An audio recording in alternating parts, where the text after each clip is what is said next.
Morning. Do you guys work on a few adjustments today? I mean, defensively, probably. Yeah. Obviously, last night was an exciting game, but there's definitely some things to clean up. Honestly, just a lot of effort last night. There was a lot of things we could execute a bit better. So, game one, and hopefully get a little bit better today. Is it a matter of just was a game one at your point of view? Yeah. Sometimes, obviously, playing at the Bell Center in that crowd, it was one of the funnest games I've been a part of. And sometimes, you can get a little bit too excited. Sometimes you get a little bit nervous. Execution just wasn't fully there. But when you're giving your all as a team and you're being connected, you give yourself a good chance to win like we did. What do you have in mind when you say you have things to clean up in your game? Everywhere. Just defensive zone, just getting pucks out. I think a few times we got a little hemmed in, didn't get the puck out. And then offensively, there was just small things that you can clean up and hopefully create more. How can you do that in such a short time with the travel during the night? You need time to recover from the game. How do you manage to make those adjustments? I think it's just little reminders. It was stuff we were working on last year, and obviously we have a pretty similar team, so guys just need little reminders. And again, I think sometimes when you're playing in such an emotional game and such an exciting game, sometimes you can get a little too excited and a little nervous again, and execution can sometimes slip. There's always emotions, obviously, with the Bruins also. What do you see in their team and the kind of challenge you're going to face tonight? Yeah, always a tough team to play against. They play the right way, and they're a well-connected team, hard to play against. And obviously their game one didn't go as planned for them, and for our home opener, I'm sure we're going to get their best. So, we got to bring a lot better than last night. It was a challenge after a so emotional game to repeat the same kind of performance 24 hours after. Yeah, I mean, I think, we just chatted about it. It's day off tomorrow and feel a lot better going 2-0 against two big rivals and going 1-1. So, we've trained pretty hard this summer and training camp, so we're ready for it, and hopefully we can go 2-0. First week of the season, I mean, the Leafs, the Bruins, and the Sens, it's going to be the first week of emotion. Yeah, whoever made the schedule is really giving it to us off the hop. So they're always fun games, all three of them. And like I said, hopefully we can keep things rolling. Jake, the PK from last year to this year was a great start last night. What do you think you can or improve on the PK this year? What have you guys worked on? Yeah, I think, again, it's more just being connected, being on the same page. When one guy's getting aggressive, everyone else is getting aggressive. So little things like that. And when one guy slips up, the other guy's covering for him. So it's been one game and it went well, but hopefully we can keep it going. Keys to surviving their home opener in the first 5 minutes. You talk about emotion. What is that like playing in the other building's home opener? Yeah, it's obviously playing smart, not giving them any freebies. The crowd's gonna be going right off the hop, and if you can get some good ozone shifts, it hopefully will deflate them a little bit. And so yeah, that'll be the game plan. How would you rate Emil Edmund's game from yesterday? You played with him. Yeah, he was strong. I think people underestimate, his strength, especially in the forecheck. He's a really tough guy to go against. So I think he was great last night. Played the right way, and yeah, he was a good player. Thanks. Thank you, Jake. Thank you, Jake. Merci.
Brennan, more than 40 games against Bruins in your career so far. What's your best memory against them? Best memory was the Game 7 win here, obviously. Those are games that don't come around too often. We were fortunate enough to win it, and I remember that pretty fondly. So there's been some good, been some bad, but anytime you come into this building and play, it's going to be a lot of fun. Was it a process over the years of your career to manage emotion? Yeah, I mean, everyone's a little bit different. But yeah, I think at times you want to get your emotions up and be engaged. There's certain times where you need to be able to control your emotions. One of the best I ever played with was Danny Briere with that. I think, big times he was always able to stay calm, score big goals at important moments, and that was one of the things that he always talked about when I was a younger player. I think that's part of learning in this league and understanding. When you come into these emotional situations, being able to control them and stay in the moment, it is important. Would you say that the player who learned to play at the Bell Center is better to manage emotions, or the opposite? I mean, there's you try to balance, try to find a little bit of a little bit of both. You want to use the crowd, you want to use the emotion. It's a lot of fun. You can't get away from enjoying this game, but at the same time, you have a job to do, and if you're a little distracted at times, it takes away from your focus level. So it certainly helps playing at the Bell Center every game. The fans are engaged and involved, and this building is no different. So we know what we're stepping into tonight. It's going to be a fun atmosphere. So you can enjoy it, you can have some fun, but certainly the focus level and the engagement needs to be there. What are the main things you enjoyed about the way your team played last night, and maybe a few things you want to tweak going ahead? That was, a very emotional, tight checking game. There were a lot of power plays. Both goaltenders played well, but we stayed in the moment. We stayed calm. Maybe in the past that was one of those games that we would have found a way to lose. I think, it's obviously very early, but a step in the right direction for us, being able to go into the third period with the lead and keep it, because it's something that we the better you get, the more opportunities you're going to get in those situations, and we want to get comfortable in those spots. So it was a good game one, but a lot of work to do, obviously. What's going to be the challenge tonight? You speak about emotions. I guess there's going to be a lot of emotion from them because it's the home opener, but is there anything else? Yeah, I mean, it's a special crowd. They're involved, they're engaged. You're aware of where you're playing, certainly. So it's a fun atmosphere to be a part of. You got to enjoy it. You got to enjoy the test as a player. Challenges yourself. There's going to be momentum swings where they have pushes, and and how to handle that as a team. I think it's good for us to go through early on in the year, and a good challenge for us for sure. And defensively, how can you tighten things up compared to yesterday? Yeah, I mean, it's game one, obviously, right? Mm-hmm. So no one's perfect. Monty played unbelievable. I think, we got a lot of trust in our goaltenders. But yeah, certainly I think there were, defensively there was some good, there was some bad, stuff we talked about. It's just about getting comfortable within our structure and our systems and continue to improve. Your first ever home opener at the Bell Center. Just maybe take us through that, and then as a veteran guy now, maybe you watch a young guy like Lane Hudson come out and experience that for the first time. Can you kind of go back to your first and then put into context last night? No, it's special, and what's great about it is our fans recognize that. They make sure they know when guys are playing in their first one. They give them a little bit of an extra cheer and ovation. It's a special moment, so you want to enjoy it. It's not something that you get a lot of opportunities to kind of sit back and enjoy the moment. That's one of those during those ceremonies to understand, where you are, what you're doing, have some fun with it, smile, and then there's time to get back to work at some point. But yeah, I'm happy that a lot of kids on our team are going through those situations. The crowd obviously makes it special for them, and enjoy them because it goes by fast. You remember yours? Of course. I think the crowd. I remember, the very first one, I didn't play my first year, but then certainly after that, you remember everyone with the torch and standing there at center ice and looking up into the crowd. It's it's one of those things when you look back at your career, it's something you remember. Thanks very much. No worries. Thank you guys.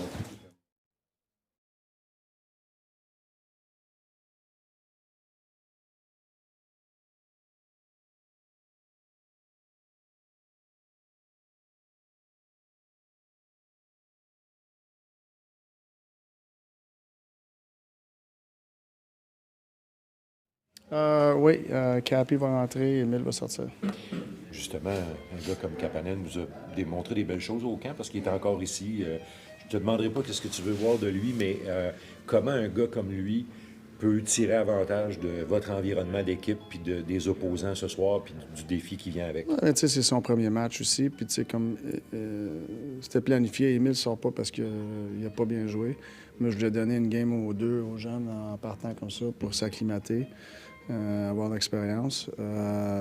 Puis, c'est sûr, c'est deux différents joueurs, mais, tu sais, Capé, il est très calculé sur la glace. Il n'y a pas grand-chose qu'il n'est pas capable de faire. Ça va juste de s'habituer au rythme de la game, la vitesse de la game, la physicalité de la game. Fait qu'on va voir. C'est avec ton plan d'envoyer Kaden aussi primo ce soir. Tu disais que tu allais peut-être alterner les deux goalers, un contre Toronto et l'autre contre Boston. Oui, primo joue à soir. OK. Je ne savais même pas si c'était une question. Je pensais que c'était automatique, ça, à cette heure dans la Ligue nationale. Ben, avec le match que Samuel a connu hier, je me dis peut-être blanchissage, mais en même temps 48 shots. Oui, mais c'est parce que tu essaies de regarder le portrait global. C'est sûr, là, il a joué un super de bon match, mais c'est une longue saison. Justement, 48 tirs, on tient beaucoup la performance grandiose de Samuel qui a été très solide, mais comment on peut s'assurer que ça ne se répète pas à chaque match, 48 tirs, les ajustements, est-ce qu'il y a des trucs que vous voulez changer ce soir? Ben, je trouve que Toronto, il a amené, il shootait de partout. Fait que c'est dur à défendre des équipes qui shootent de partout. Fait que Caroline est comme ça aussi, beaucoup de volume. Mais c'est de peut-être, surtout les avants qui sont sur le défenseur, d'être peut-être plus tight, plus dans shooting lane pour les encourager à envoyer ça plus en arrière de la ligne des buts qu'au net. Mais les choses se font vite. C'est une équipe qui en deuxième moitié de la game, il courait, il perdait, fait qu'il commence à ouvrir le jeu et à prendre plus de chances. Puis, fait que c'est plus difficile de jouer contre une équipe qui ouvre le jeu, puis avec les joueurs qu'ils ont. Mais j'ai aimé qu'on a gardé ça tight, puis Manté a fallu qu'il fasse des bons arrêts, mais il y a bien des arrêts, ça pognait des hockey ou quelque chose, fait que ça fait partie de la game, mais c'est sûr, tu veux pas, comme équipe, tu veux pas être une équipe qui donne 48 lancés par match, puis je pense pas que ça va être ça. Est-ce que ça te permet de mettre un peu les choses en perspective? Parce que hier, après le match, tu disais que tu voulais trouver un équilibre entre corriger, mais pas trop, en sachant que vous on a joué une bonne game hier. On a joué une bonne game. Il n'y avait rien de parfait, mais on a trouvé une manière. C'est-tu l'expérience qui, à un moment donné, fait qu'un joueur de hockey est capable de bien doser l'émotion? C'est comme hier, à un moment donné, la game, là, c'était devenu vraiment une game ouverte et tout ça, puis en même temps revenir aux bases, puis revenir au plan de match. Est-ce que c'est vraiment une question d'expérience, d'après toi, dans ce temps-là? Oui, je pense que c'est une question d'expérience, une question de maturité. Puis ça fait partie de la game. Surtout le premier match de même, la foule et tout. Puis c'était pas d'essayer de frapper des coups de circuit à tous les fois, c'est essayer de prendre les simples qu'ils te donnent. Puis je trouve qu'on a fait ça. En première moitié de match, là, on était le fun d'avoir joué. Puis c'est sûr, Toronto, comme j'ai dit, ils ont poussé puis ils ont rendu les choses un petit peu plus difficiles, mais j'étais content comment on bâtissait notre game. Puis en troisième, mais nous autres, on prend beaucoup moins de chance. Les autres, ils prennent plus de chance. Puis c'est d'essayer de minimiser les petits dégâts puis les beaux jeux qu'ils font. Les Bruins sont probablement mieux nantis défensivement que les Leafs. Qu'est-ce que, stratégiquement, qu'est-ce que ça change dans votre approche? Non, faut être patient. Il faut pas faut être patient avec la rondelle, faut être calculé avec la rondelle. Faut pas que tu commences leur offensive en essayant de faire des jeux qui sont pas là. Fait que faut que tu sois discipliné qu'est-ce que tu fais avec la rondelle comme cette équipe-là. Dans le cas de Kaden Primo, évidemment, tu dis souvent que tu corriges pas vraiment les gardiens de but, là, mais si on écarte le côté technique, qu'est-ce que tu as vu dans sa progression au cours des dernières années qui font en sorte qu'il est de plus en plus solide dans son rôle? Ben, je pense... c'est sa constance. Puis je pense que ça part, moi, en tout cas à mes yeux, là, il a l'air plus gros dans le net. Puis quand tu es plus gros dans le net, habituellement, tu as de la constance. Alex Barré-Boulet, hier, disputé un premier match officiel avec le chandail bleu-blanc-rouge sur le dos. Comment tu l'as trouvé? Il a eu l'air à bien paraître dans les 3 zones. C'est ma perception, mais je veux entendre la tienne. Oui, non, je trouve qu'il y a eu des bonnes touches encore. Puis, tu sais, ça n'a pas été facile de. Même au début de match, il n'y a pas eu beaucoup de temps en glace à cause des punitions qui ont commencé en partant, des avantages numériques. Il va sa deuxième vague. Mais à tout fois qu'il saute sur la glace, je trouve qu'il est prêt pour aider, pour qu'est-ce que la game a besoin qu'il fasse à ce moment-là, que ce soit un jeu, une belle passe ou une rondelle profonde ou un back-check. Tu sais, je pense jusqu'à date, il me montre qu'il est capable de jouer la game. La grosse question autour du Canadien, autour de votre équipe, Martin, c'était comment ça va se passer avec le deuxième trio, ou appelons-le le trio de Dak. Là. Je sais que vous n'aimez pas les chiffres, les entraîneurs, mais comment tu les as trouvés, puis est-ce que tu trouves que ces gars-là ont une bonne base actuellement? Non, je trouve qu'ils ont été excellents. Je trouve Nui a patiné, Docker a fait sa job, puis je trouve Armé était très fatigant à jouer contre. C'est quoi leur qualité première, d'après toi, qui doivent continuer à exploiter ces trois-là? Là, c'est 3 joueurs différents. C'est de continuer à s'habituer à jouer ensemble. Merci. Merci, Martin. Merci, on va te demander.